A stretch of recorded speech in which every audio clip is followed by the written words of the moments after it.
Dieu vous bénisse. Asseyez-vous. Amen. Nous sommes dans les mois de la transformation. Que la grâce et la paix de notre Seigneur Jésus-Christ soient avec vous. Et que Dieu vous transforme corps, âme et esprit. Amen. Ne relâchez pas, ne baissez pas les bras, ne vous arrêtez pas en route. Même transformé, vous devez vivre une vie de discipline. Amen, amen, amen. Amen. Eh bien, nous continuons toujours dans le même thème. Nous en avons jusqu'à la fin du mois de mars. Vous entendrez cela dans les annonces tout à l'heure. Prenez votre Bible, nous allons lire dans Ésaïe le chapitre 6. Ésaïe chapitre 6. Je vais vous lire du verset 1 jusqu'au verset 9. Ésaïe chapitre 6, du 1 jusqu'au 9.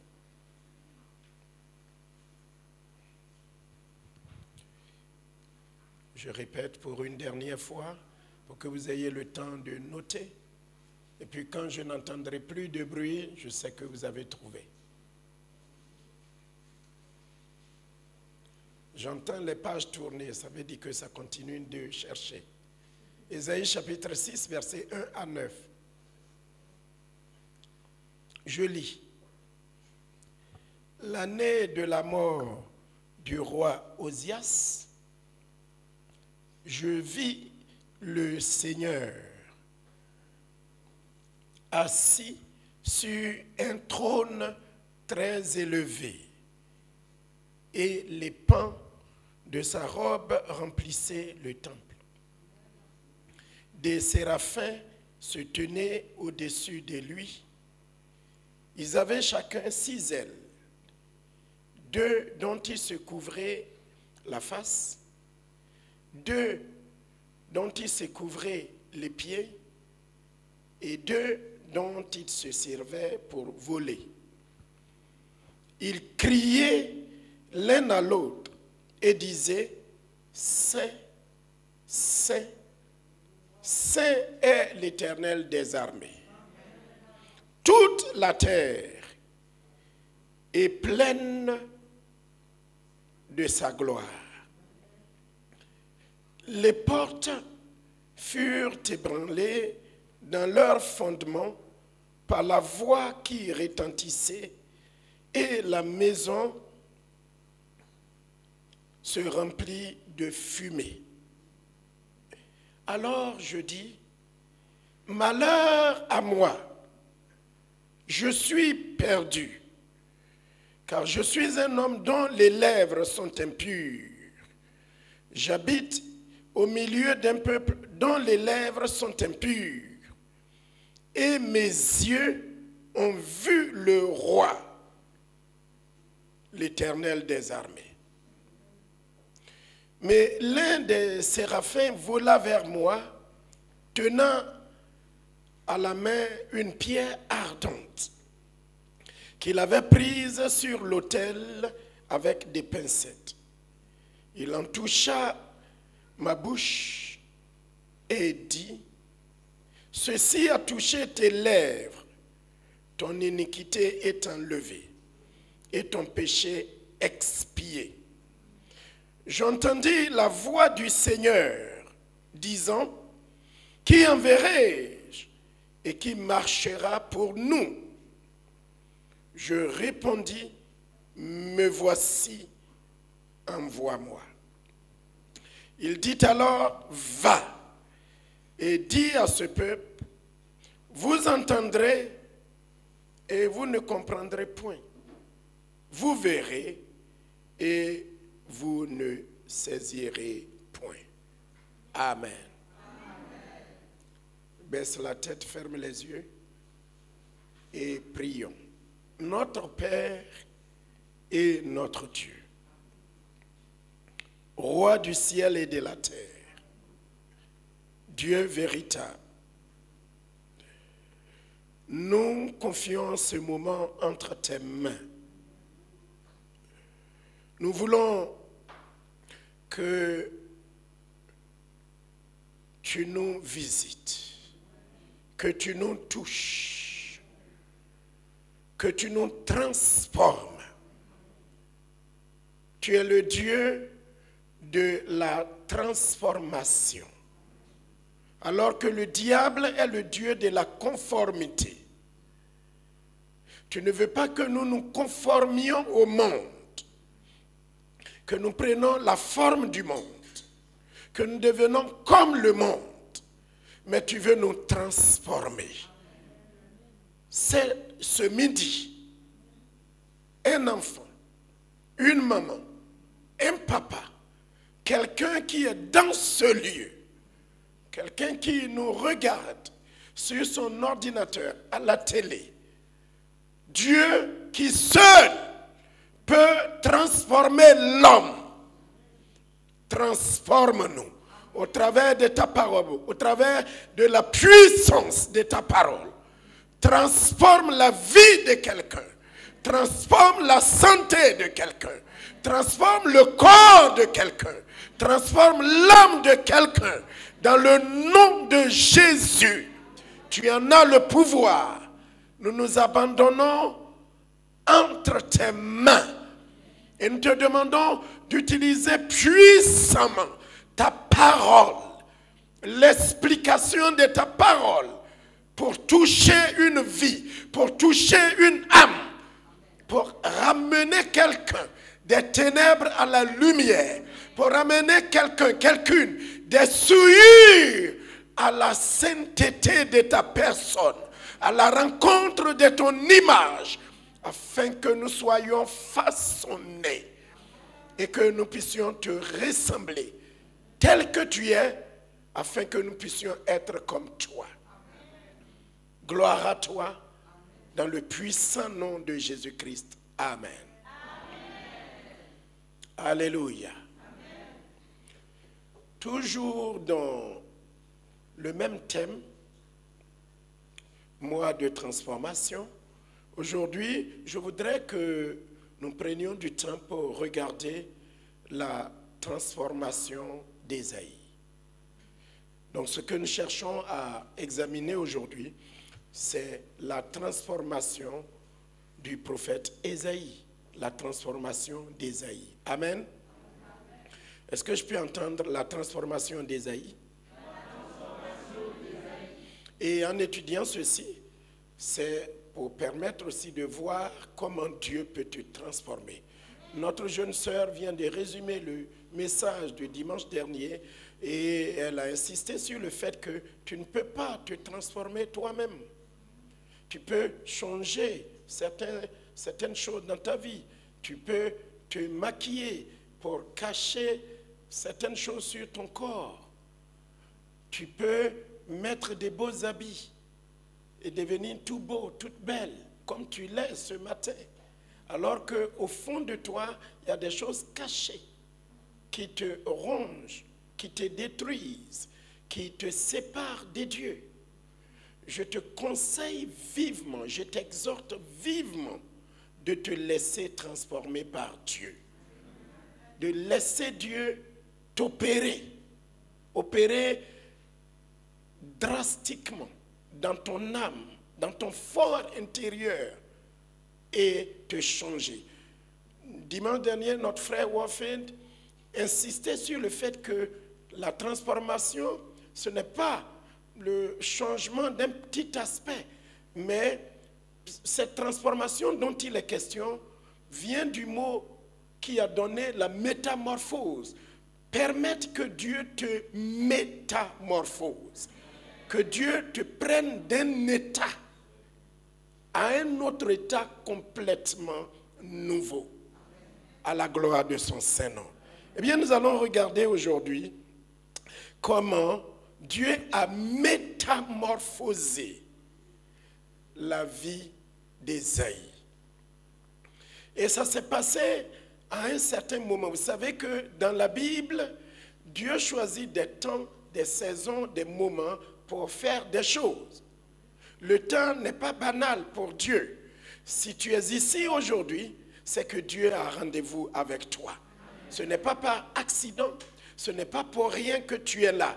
Dieu a quelque chose à faire avec toi. Peut-être que tu viens ici habituellement, c'est ton église, c'est ton temple. Mais tu as rendez-vous, un rendez-vous chirurgical, un rendez-vous avec ton Dieu. Quelqu'un peut-il me dire, j'ai rendez-vous avec Dieu? Oui, Dieu a rendez-vous avec toi pour pouvoir te métamorphoser, pour pouvoir t'opérer. Tu vas passer sur la table d'opération. Et Dieu, le grand médecin qui t'a créé, il sera autour de toi, il est autour de toi, avec ses anges. Ses anges sont ses assistants. Et Dieu va t'opérer. Amen. Dieu veut t'opérer. Dieu veut te changer. Dieu veut complètement transformer ton être. Et je disais donc qu'il a choisi un temps, un moment. Et le temps de Dieu, c'est aujourd'hui. Aujourd'hui, si vous entendez sa voix, n'endurcissez pas votre cœur. Qu'il ouvre vos oreilles, qu'il ouvre votre cœur pour que vous puissiez entendre sa voix, pour que vous voyez la main de Dieu en action. Il va peut-être vous mettre, comme quand on opère quelqu'un ou quelqu'une en anesthésie, peut-être il va faire une anesthésie locale ou il va faire une anesthésie totale, il va vous endormir et il va vous opérer. Dieu est au travail dans ta vie. Dieu est au travail sur toi pour te transformer. Et il avait choisi un temps. Le temps de la métamorphose d'Ésaïe s'est produit avec la mort du roi Osias. C'est le temps que Dieu avait choisi. Pourquoi choisit-il le temps du roi Osias? Si je veux donner toutes les explications, je risque d'être trop long. Mais Dieu a choisi ce temps-là. Le roi Osias, peut-être que vous connaissez son histoire, mais quand vous lisez les Écritures, Osias avait été un bon roi. Il avait bien commencé. Il suffit de lire les Écritures et vous allez voir dans 2 Chroniques, le chapitre 26, vous allez voir l'histoire. On ne le lira pas, hein? On vous le mettra. Je donne les passages, vous les notez et quand vous rentrez chez vous, vous avez un devoir à faire pour pouvoir comprendre en profondeur les Écritures. Mais quand vous lisez 2 Chroniques, le chapitre 26, vous allez voir comment Osias a commencé. Il était un bon roi. Il a commencé son règne, il n'avait que 16 ans. Et il a régné 52 ans sur Israël. L'ensemble des actes d'Osias, vous le voyez dans 2 Chroniques, chapitre 26. Vous pouvez retrouver des traces de son règne aussi dans 2 Rois, le chapitre 5, à partir du verset 3. La Bible dit qu'il était droit. 2 Rois, chapitre 15, le verset 3, la Bible dit qu'il était droit aux yeux de l'Éternel. Et tout ce que son père Amatsia avait fait de mal, il a tout redressé. Il a tout remis en place. Et la Bible parle de lui qu'il était un roi sage. Il a également mené Israël à des victoires intéressantes, à de grandes victoires. Tout cela vous retrouvez dans 2 Chroniques, le chapitre 26 que je vous ai donné, et 2 Rois, le chapitre 15. Vous voyez son histoire. Et Dieu l'a utilisé au début de son règne pour remporter de grandes victoires pour Israël. Amen. La Bible dit dans 2 Chroniques 26 d'ailleurs, le verset 8, que sa renommée se répandit jusqu'à l'entrée de l'Égypte, car il devint extrêmement fort. La fin d'une chose vaut mieux que son commencement. Il a bien commencé, sa renommée s'est répandue, Dieu l'a utilisé pour remporter de grandes victoires. Mais à cause de mon temps, je vais aller à la fin de sa vie. Il a bien commencé, mais comment a-t-il fini? Il a fini lépreux. Il a fini malade. Et quand nous le découvrons avec l'histoire. Son histoire est liée à la rencontre et à la transformation du prophète Ésaïe. Bien commencer, c'est bon. C'est bien de commencer une vie chrétienne heureuse, joyeuse, bénie, prospère, dansant, sautant, glorifiant Dieu. Mais comment vas-tu finir ta vie chrétienne? Où vas-tu finir? Il y en a qui commencent à être élevés, être utilisés par le Seigneur et ils finissent païens. Que ce ne soit pas ton cas. Il y en a qui commencent chauds, transformés, bouillants, zélés, évangélisants, gagnant des âmes. Ils finissent à ne plus vouloir même entendre le nom du Seigneur. Comment sera ta fin? Comment sera l'aboutissement de ta vie chrétienne?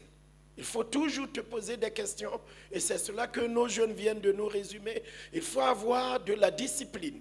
Dieu te transforme, Dieu te bénit, Dieu te prospère, Dieu t'utilise, mais il te faut de la discipline dans ta vie. Il te faut rester vigilant.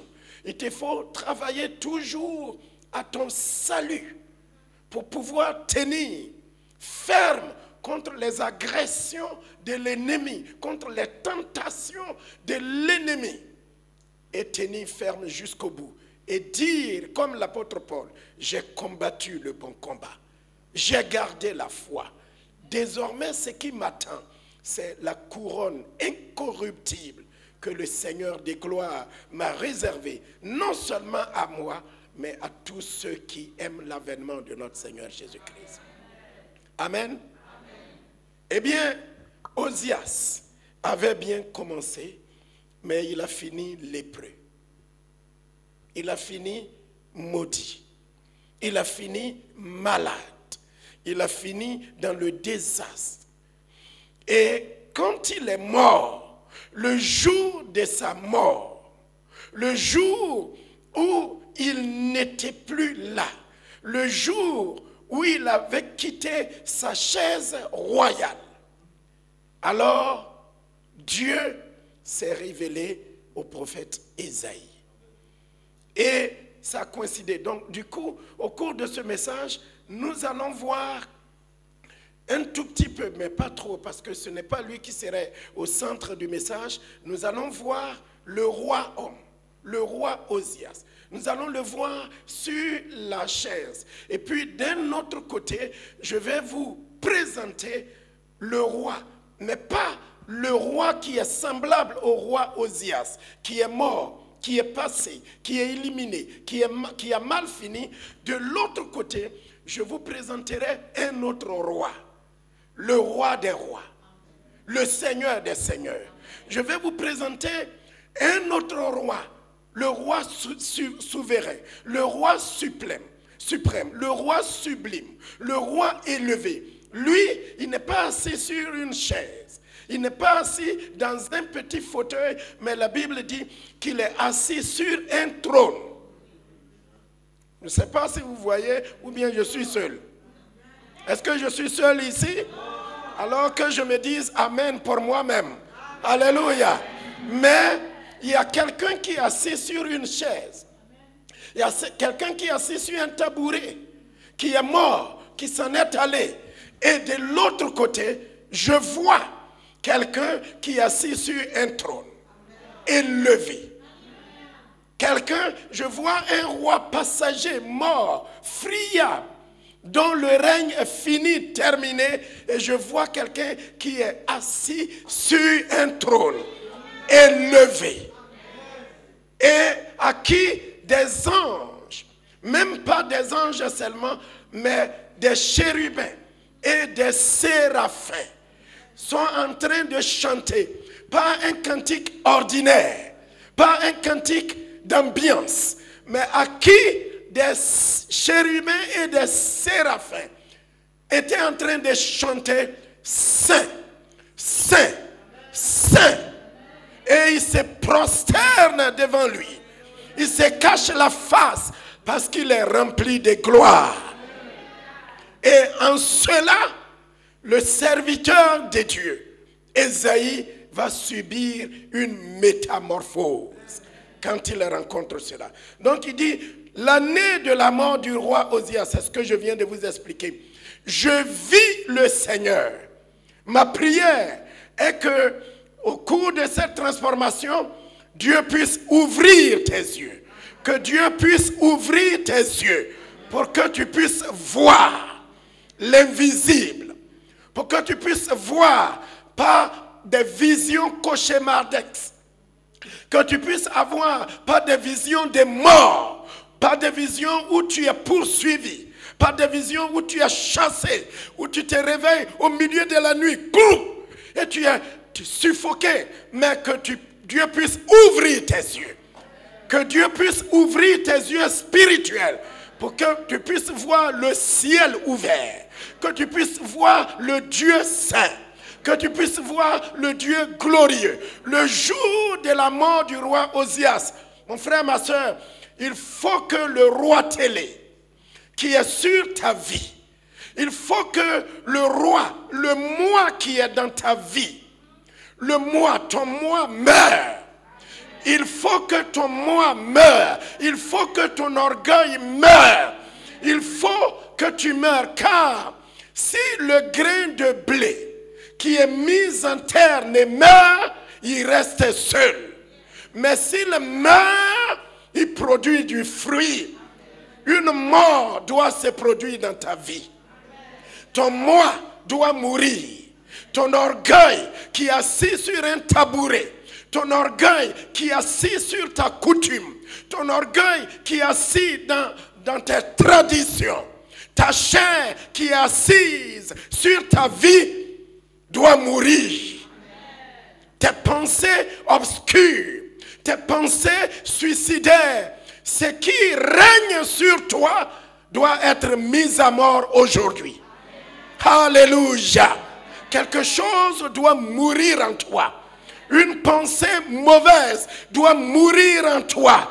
Un désir mauvais doit mourir en toi pour que tu puisses voir le Dieu vrai, le Dieu vivant, le Dieu saint, le Dieu glorieux, le Dieu merveilleux, le Dieu sublime, le saint des saints, le lion de la tribu de Juda, celui dont le règne est sur son épaule, celui qu'on appelle admirable, Dieu tout-puissant, conseiller, prince de la paix, le Dieu extraordinaire. Alléluia. Vous savez pourquoi c'est ce jour-là, il se révèle à Ésaïe? Parce qu'il y avait un roi Télé. Il y avait un petit roi qu'on appelait Osias, qui a bien commencé, mais qui a mal fini parce qu'il est devenu désobéissant. Il a commencé à toucher aux choses auxquelles il ne pouvait pas toucher et il a été frappé de la lèpre et il est mort. Alléluia. Le jour de la mort du roi Osias, je vis. Qu'est-ce que Ésaïe, ou alors qui est-ce que Ésaïe a-t-il vu? Aidez-moi. Il vit le Seigneur. Dites avec moi, il vit le Seigneur. Et répétez avec moi, je veux voir le Seigneur. Crie-le fort, je veux voir le Seigneur. Oui, le jour de la mort du roi Osias, moi je dirais du roi Télé Osias, du petit roi Osias, quand il a été éliminé, quand son règne est terminé, tout a une fin dans ce monde. Tout ce qui a un début a aussi une fin. Mais ma prière est qu'en écoutant cette parole, en écoutant cet enseignement, tu puisses voir celui qui n'a pas de début, celui qui n'a pas de commencement, celui qui n'a ni père ni mère, celui qui était avant le commencement et qui connaît la fin, mais qui n'a pas de fin. Toute chose, la maladie que tu as a un début, alors elle a aussi une fin. Les problèmes que tu traverses ont un début. Alors c'est sûr et certain que ces problèmes-là ont une fin. Parce que tout ce qui a un début a aussi une fin. Alléluia. Je vis le Seigneur. Que Dieu fasse que tu puisses le voir. Ésaïe vit le Seigneur. Que veut dire Seigneur? Seigneur veut dire maître. Seigneur veut dire celui qui est au-dessus de tout. Seigneur veut dire celui à qui tu ne peux pas dire non. Ésaïe vit le Seigneur. Je prie que en venant ici, tu ne viennes pas me voir. Je n'ai pas besoin d'être vu. Je n'ai pas besoin d'être connu. Je ne cherche ni réputation, ni argent, ni or, ni quoi que ce soit. Notre prière, notre ministère dans cette église, c'est que tu puisses voir le Seigneur. Tu puisses voir Dieu. Tu puisses le rencontrer. Et que tu puisses être en contact avec lui. Tu puisses le rencontrer. Nos jeunes l'ont dit. Et tous les prédicateurs, les évangélistes, avant nous, leur avaient dit que quand quelqu'un rencontre le Seigneur, il y a un changement. Vous voyez, la fois dernière, dans une prédication, il était même dit que quand un jeune homme, il peut aller à l'école, il peut aller à l'université, il peut faire plein de choses. Mais le jour où il rencontre son amoureuse, sa vie change. Son comportement change. Pourtant, il a rencontré plein de personnes, des professeurs, plein de gens. Mais quand il fait la rencontre de sa vie, son comportement change. Il devient amoureux, il se cache dans sa chambre, il est là, on dirait qu'il est timide, on dirait qu'il est malade. Non, il n'est pas malade. Des choses se passent à l'intérieur de lui. Il y a rencontre et rencontre.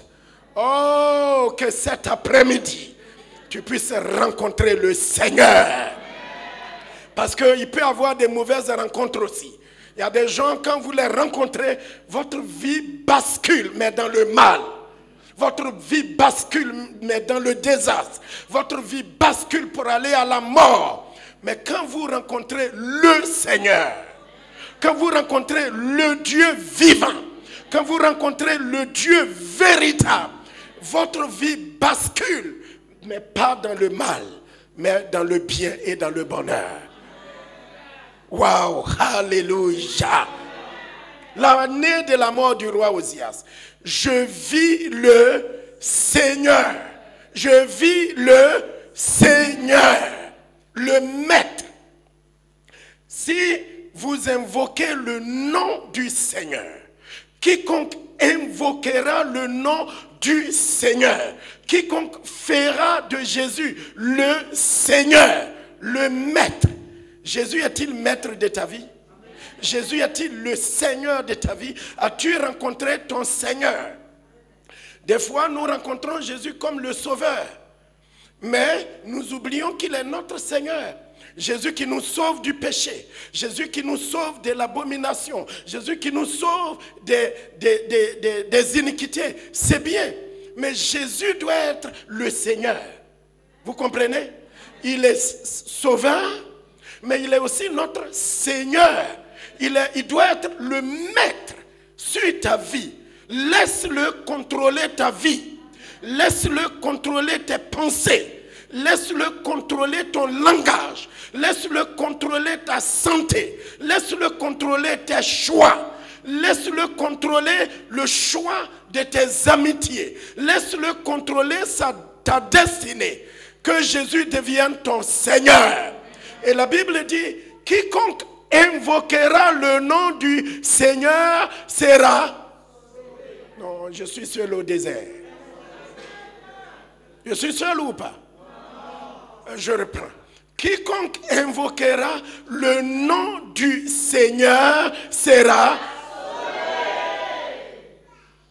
Si tu confesses de ta bouche, provenant de ton cœur, que Jésus-Christ est Seigneur, et si tu le crois de tout ton cœur, tu seras sauvé. Car il n'y a aucun autre nom qui puisse exister, qui puisse être donné parmi les hommes, qui puisse nous sauver. Il n'y a qu'un seul nom, et ce nom est Jésus. Ah là, je ne suis pas seul là. Il n'y a qu'un seul nom qui sauve. Et ce nom est Jésus.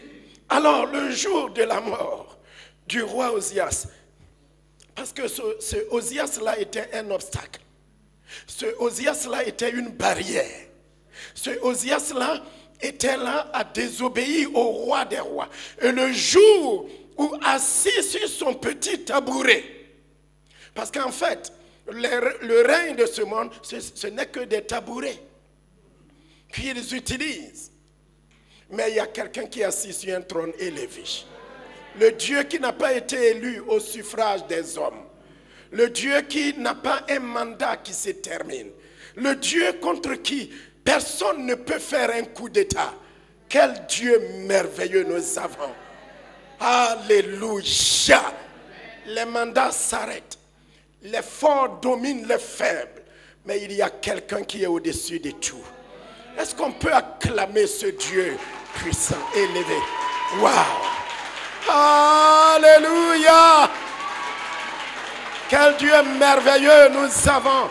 Alléluia! Alléluia!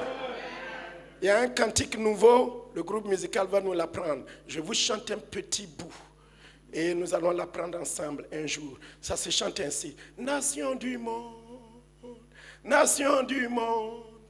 accourez pour voir Jésus, le Fils de Dieu, qui est élevé, qui est élevé. Venez contempler sa gloire. Nation du monde, accourez pour voir Jésus, le Fils de Dieu, qui est élevé. Qui est élevé, venez contempler sa nation du monde, ah, nation du monde. Accourez pour voir Jésus, le Fils de Dieu, qui est élevé, venez contempler sa, ah, nation du monde, peuple du monde. Accourez pour voir Jésus, le Fils de Dieu, qui est élevé, Venez contempler ça. Ça, c'est un avant-goût. Le jour de la mort du roi Osias, je vis qui? Le Seigneur, assis où? Assis sur un trône très élevé, et les pans de sa robe remplissaient le temple. Oh, quel Dieu merveilleux nous avons. Nation du monde, famille de la terre, croyants du monde, accourez pour voir Jésus-Christ, le Fils de Dieu. Accourez pour voir le Dieu qui est très élevé.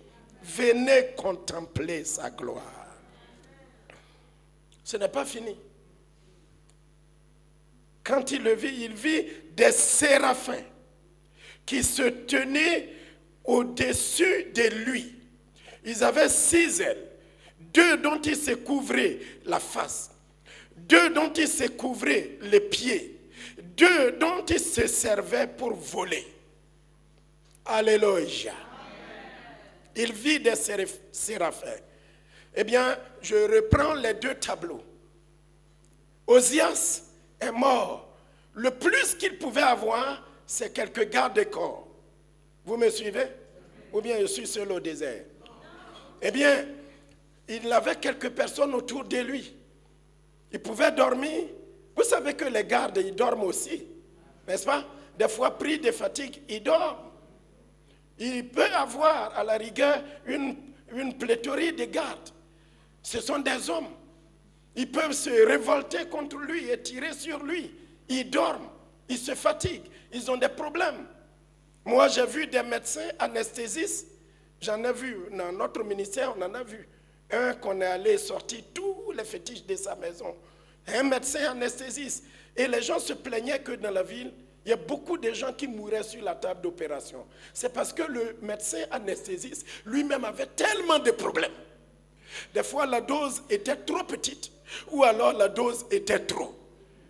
Et beaucoup de gens passaient comme ça, les gens ne comprenaient pas. Oh, nous avons compris plus tard que son problème, c'est qu'il avait énormément de problèmes. Jusqu'à ce que Jésus le rencontre. Eh bien, Osias, le petit roi, le roi humain, le roi pécheur, le roi qui ne va nulle part, il était entouré de petits serviteurs mourants qui peuvent avoir eux-mêmes des problèmes. Ils peuvent même être dépressifs. Mais l'autre, le grand roi, c'est lui que je voudrais vous présenter. Je voudrais que celui-là, vous le rencontriez et que quelque chose se passe dans votre vie. Il est assis sur un trône très... Notre Dieu est élevé. Notre Dieu est sublime.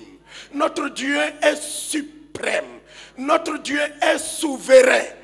Il dit et les choses s'accomplissent.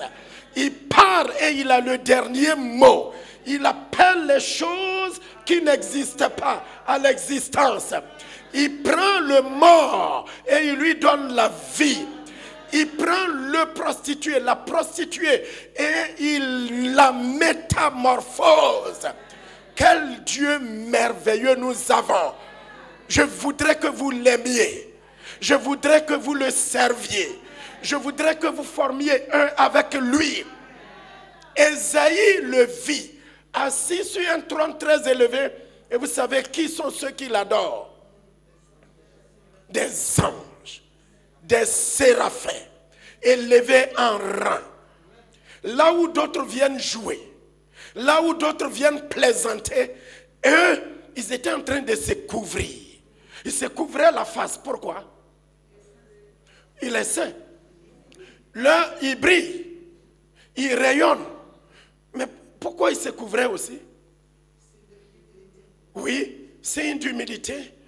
Mais il y a encore quelque chose, aidez-moi. Ça y est dans mon cœur, mais je ne veux pas le dire. Je veux que vous le dites à ma place. Pourquoi il le respectait? Il s'humiliait. Il y a la gloire de Dieu. Il y a une gloire qui resplendit. Et il y a la sainteté. On va y arriver. Mais il y a encore quelque chose. Il y a la lumière. Mais quand la lumière dégage, il y a quelque chose derrière. Il y a la brillance. Il y a la brillance. Il est au-dessus. Sortez-moi le mot. Pourquoi il se couvre? Il se couvre même. Oui. Pardon? Oui, il y a la lumière. Pas digne de le voir.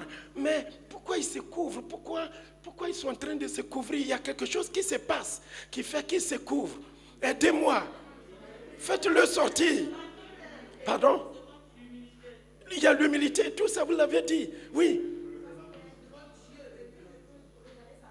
Oui, mais sortez-moi le mot. Sa présence fait quelque chose. Ah. Ils étaient en train de brûler. Alléluia. Sa présence est incandescente. Ça brûle.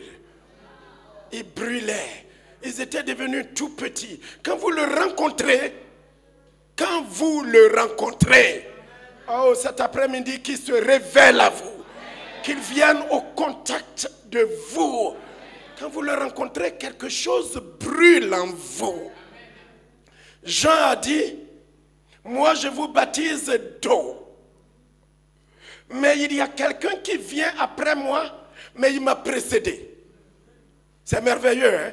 Quelqu'un qui vient après moi, mais en fait il est avant moi. Lui, il vous baptisera de Saint-Esprit et de feu. Alléluia. Que son feu brûle toute maladie chronique qui est dans ton corps. Merci chérie. Toute maladie chronique, tout ce qui est dans ton corps, tout ce qui est handicap, tout ce que les médecins ne peuvent faire, tout ce qui est déclaré héréditaire, notre Dieu est un feu dévorant qui brûle, qui te raffine, pour que tu n'aies plus goût au péché, pour que tu perdes le goût, pour que tu perdes la vue des plaisirs de ce monde. Je crois dans le résumé, les jeunes aussi l'ont dit. Quand Saul de Tarse a rencontré cette grande lumière brillante, cette lumière qui scintille et qui est forte, quand ça l'a pénétré, il a chuté et il est devenu aveugle. Aveugle quant au monde, mais ses yeux s'étaient ouverts pour voir les choses spirituelles. Alors, eh bien, le roi des rois, le Seigneur des seigneurs, le Dieu vivant, il n'est pas entouré de petites personnes mortelles. Mais ceux qui entouraient, qui étaient au-dessus de son trône, c'était des séraphins. Ça montre la dimension de notre Dieu. Oh, je l'aime. Je veux le servir jusqu'à mon dernier souffle. Je veux tout lui donner. Tout ce que j'ai, tout ce que je suis, lui appartient. Il est bon de louer Dieu. Il est bon d'adorer Dieu. Il est bon de le servir. Il est bon de le célébrer. Quand j'étais jeune en Afrique, on nous prenait dans des bus et on nous alignait pendant des heures sous le soleil pour accueillir des présidents humains et qui ne faisaient rien. Et quand ils sont passés, en quelques secondes, ils vont passer et on va nous remettre dans les bus, le ventre creux, pour rentrer chez nous. Mais je préfère me tenir debout. Je préfère me prosterner. Je préfère me coucher devant le roi des rois. Et c'est des séraphins qui étaient autour de lui. Ils ne pouvaient pas le voir.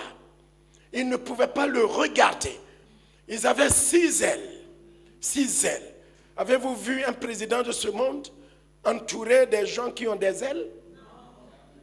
Entouré des gens qui sont aussi merveilleux et éclatants, mais des séraphins étaient au-dessus de son trône.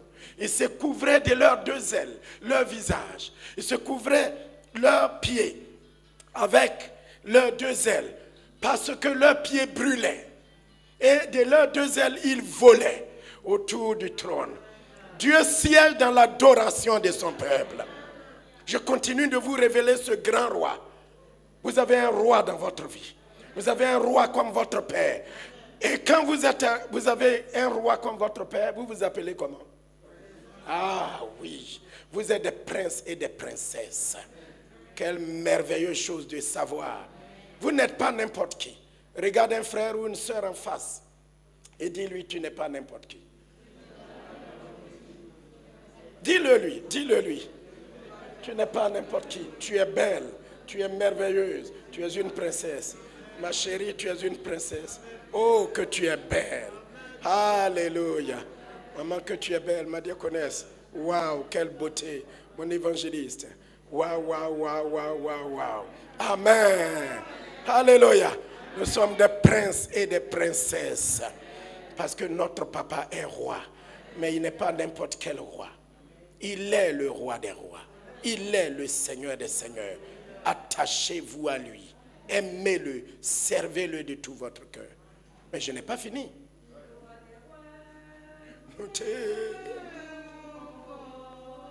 Ah, nous chantons Hosanna à la gloire de ton nom. Ah, au roi des rois, nous te louons. Nous chantons Hosanna à la gloire de ton nom. Oh, roi des rois, ah, nous te louons. Nous chantons Hosanna à la gloire. Alléluia, au roi des rois, nous te célébrons. Ah, nous chantons Hosanna.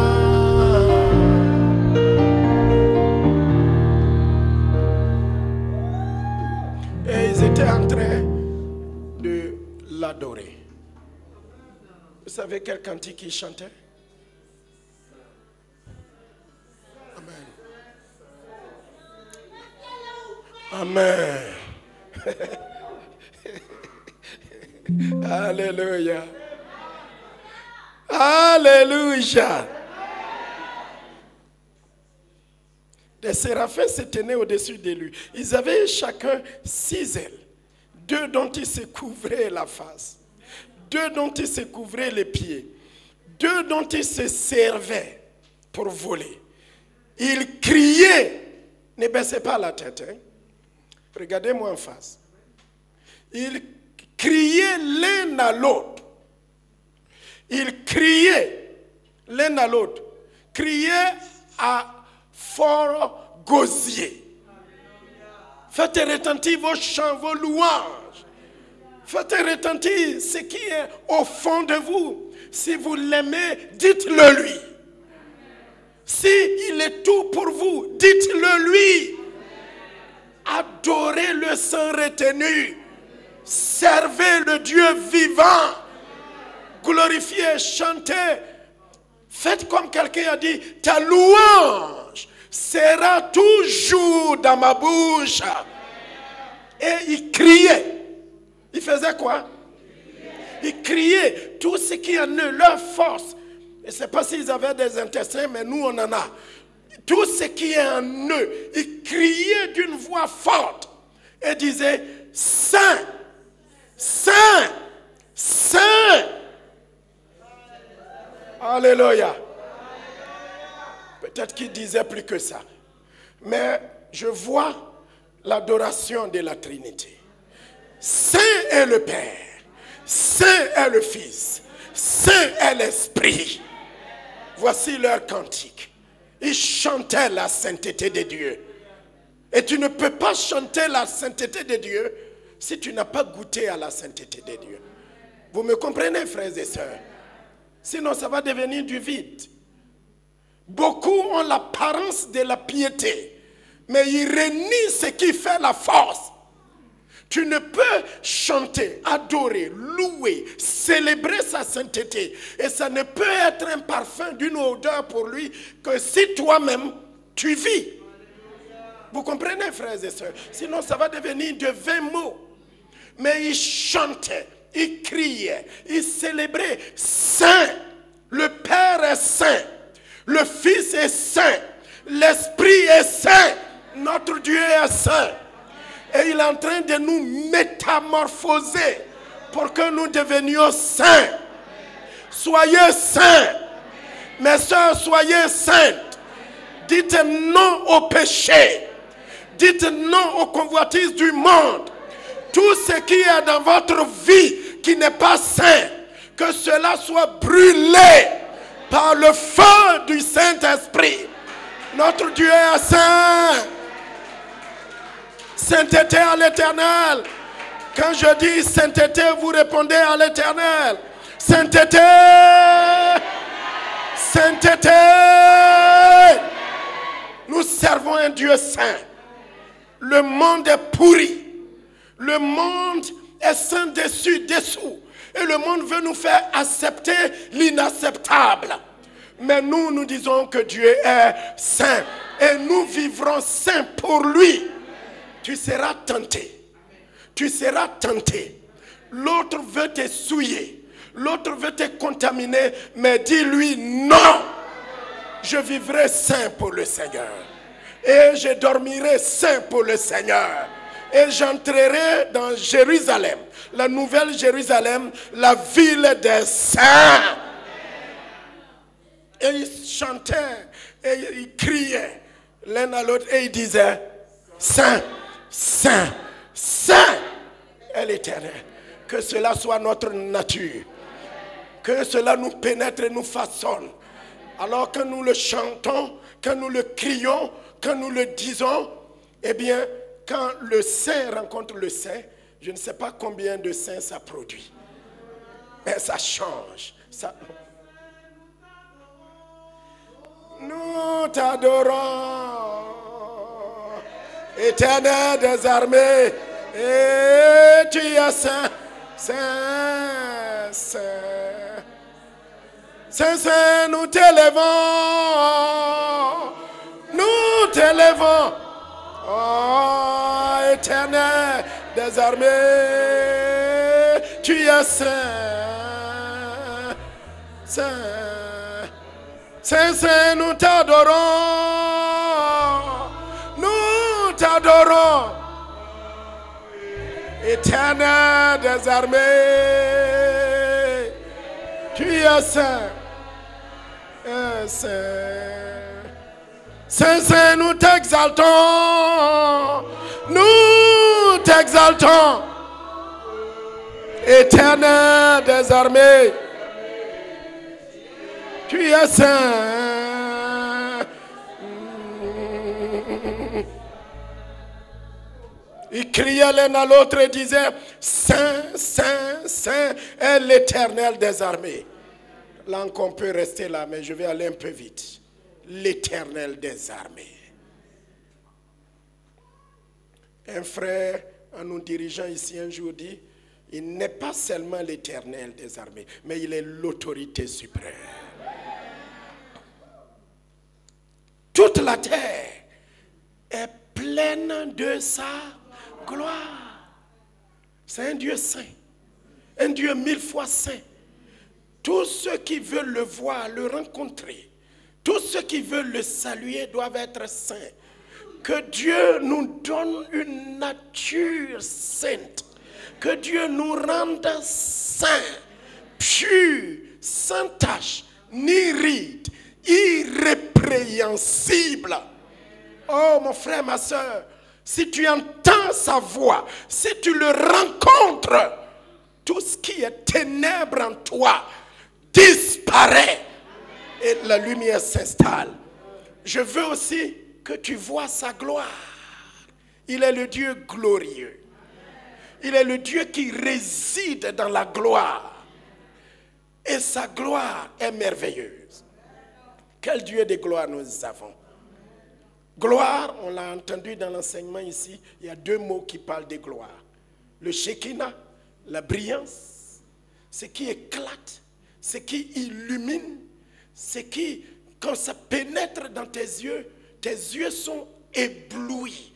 C'est clair, plus que clair. Mais il y a aussi, gloire, c'est aussi le kabod, lourd.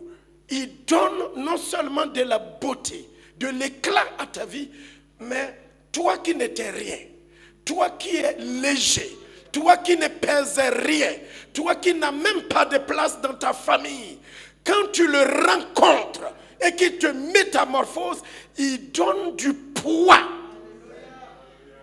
Il donne un sens à ta vie. Et ta vie a du poids. Ta vie a de la valeur. Vous avez entendu le témoignage d'une tata ici. Elle était tout le temps malade. 1, 2, 3, elle est en train de mourir. Mais quand elle l'a rencontré, le Seigneur des Seigneurs et le Roi des Rois, sa vie a changé. Je vais conclure. Mais vous allez dire, mais pasteur, depuis que tu parles de transformation d'Ésaïe, mais on ne le voit pas. On ne le voit pas sur la scène. Tu parles de l'autre roi, Osias, qui est mort. Tu parles du roi des rois et tu es en train de parler de lui. Oui, mais j'aime parler de lui. C'est pour lui que nous sommes là. Et puis, quand il y a eu toutes ces choses que les anges racontaient, les séraphins racontaient, les portes furent ébranlées dans leur fondement par la voix qui retentissait et la maison fut remplie de fumée. Alléluia. À qui même comparerons-nous Dieu pour qu'il lui soit semblable? Quand tu as trouvé ce Dieu-là, tu as un trésor que tu ne peux pas abandonner. Ou bien, quand tu as reçu ce Dieu-là, tu es satisfait, tu es tout, tu es rempli, tu es plein. Les fondements, la base du temple était secouée. Alléluia. Et la fumée de sa gloire remplissait le temple. Et quelque chose va se passer dans la vie d'Ésaïe. C'est sur ça que nous allons conclure. La transformation. Quand tu le rencontres, quand tu le vois, quand il te touche, quand tu le laisses venir dans ta vie, eh bien, quelque chose va se passer dans ta vie ce matin. Alors je dis, c'est Ésaïe qui parle là maintenant. Ésaïe était prophète du 8e siècle en Juda. Quand il l'a vu, il dit, malheur à moi. Malheur à moi. Je suis perdu. Car je suis un homme dont les lèvres sont impures. J'habite au milieu d'un peuple dont les lèvres sont impures. Et mes yeux ont vu le roi. Dans ma Bible, ce roi-là écrit avec majuscule. Malheur à moi. Malheur à moi. Malheur à moi. Alléluia. Je suis seul au désert. Alors je vais vous entendre. Alléluia. Il dit, malheur à moi, je suis perdu. Car mes lèvres sont impures. Vous voyez ce que je vois ou bien vous ne voyez pas? Un prophète. Mais il a rencontré le roi. Et sa vie va être transportée. Quand il l'a vu, il s'est maudit. Il dit, malheur à moi. Mais pourquoi? Pourquoi il se maudit? Aidez-moi à prêcher. Il a vu le saint. Pardon? 3 fois saint. Et lui, il n'est pas saint. Il l'a vu. Il a vu le Dieu sublime, il a vu le Dieu fort, il a vu le Dieu inégalable et inégalé. Alors il dit, malheur à moi. C'est-à-dire que quand tu ne l'as pas rencontré, tu crois que tu es quelqu'un. Tu te frappes ta petite poitrine. Oui, moi tu ne me connais pas, moi je suis ceci, moi je suis cela. Mais quand tu le rencontres, tu es perdu. Alléluia. Parce que tu vois quelqu'un qui est au-dessus de toi, plus grand, plus fort. Quelqu'un qui est heureux et toi tu te trouves dans la misère. Il dit, vous riches, si vous pouvez voir que vous êtes pauvres, vous seriez venus auprès de moi et vous achèterez de l'or pur. Si vous pouvez voir que vous êtes aveugle, vous viendrez et je mettrai du collier dans vos yeux pour que vous puissiez voir. Vous voyez que quand vous êtes un peu riche et que vous avez un peu quelque chose, vous croyez que vous êtes riche, non, n'est-ce pas? Vous faites le bouquin. Mais quand vous rencontrez quelqu'un qui est extrêmement riche, tu dis, oh!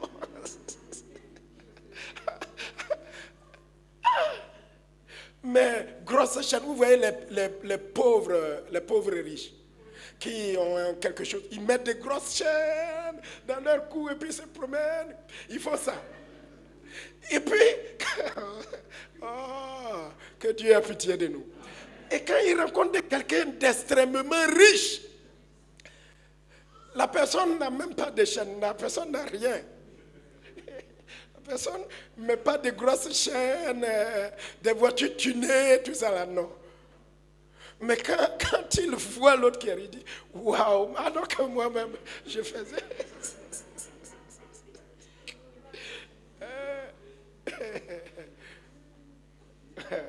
On va conclure.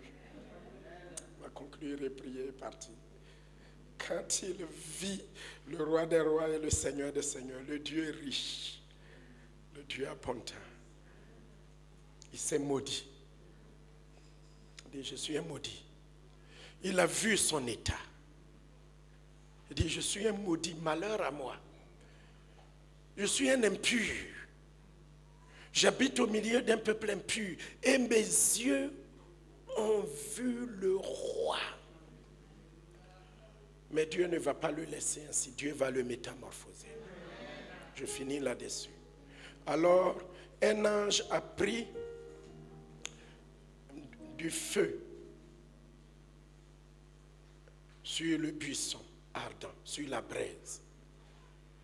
Et voici ce que Dieu va métamorphoser. Il a confessé, il a reconnu son état, il a vu ce qu'il était.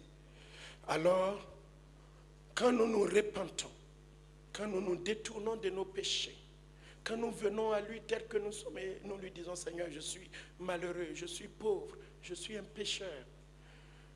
Je vous ai dit au début que Ésaïe était un prophète. Oh, un prophète, il a une arme. Vous connaissez l'arme du prophète? L'arme du prophète, c'est la parole qu'il reçoit de la part de Dieu et la bouche avec laquelle il proclame. C'est son arme. Un prophète n'a pas de fusil, n'a pas de ceci, mais il a deux armes. La parole de Dieu dans son cœur et une bouche pour proclamer les oracles de l'Éternel sans balbutier, sans inventer, sans dire des choses. Voici son arme. Mais comme il était impur, alors Dieu va toucher sa bouche et ses lèvres. Et Dieu va complètement le transformer. Voici la métamorphose d'Ésaïe. Il a rencontré le saint. Il a rencontré le riche. Il a rencontré le Dieu tout-puissant. Il a rencontré le Dieu qui est au-dessus de tous les dieux. Ce Dieu-là, quand il a reconnu son état, sa personne, ce qu'il est, ce qu'il ne valait pas, alors Dieu va le toucher. Il va lui donner une arme. Ma prière est que, alors que je finis et que nous allons prier, que Dieu vous métamorphose de l'intérieur. Votre cœur, votre attitude, votre comportement. Que Dieu affûte vos armes, votre bouche, cette bouche qui insulte, cette bouche qui dit des paroles grossières, cette bouche qui ment, ces lèvres qui entraînent la confusion dans les familles, qui détruit les amitiés, qui détruit les mariages. Eh bien, que cet après-midi, Dieu vous touche avec le feu, qui change votre bouche, que votre bouche soit une bouche de louange, d'adoration, d'exaltation. Dieu lui donna un instrument puissant. Vous savez pourquoi? Pourquoi quand vous recevez le Seigneur, quand il vient vous visiter, la première arme qu'il vous donne, c'est l'arme de la bouche. Vous recevrez une puissance. Vous parlerez de nouvelles langues. Et après, Dieu lui donne une mission. Quand il a été transformé de l'intérieur jusqu'à sa bouche, quand il a été raffiné, sanctifié, quand Dieu lui a donné une langue, une bouche puissante, maintenant Dieu dit, nous avons une mission. Qui enverrons-nous? Qui marchera pour nous? Qui parlera pour nous? Qui se tiendra pour aller voir les nations et leur dire, détournez-vous de vos péchés. Venez au Dieu vivant. Venez au Seigneur des Seigneurs. Isaïe pouvait dire, me voici. Seigneur, envoie-moi. Est-ce qu'on peut se tenir debout pour 2 minutes? Évangéliste, joins-toi à moi.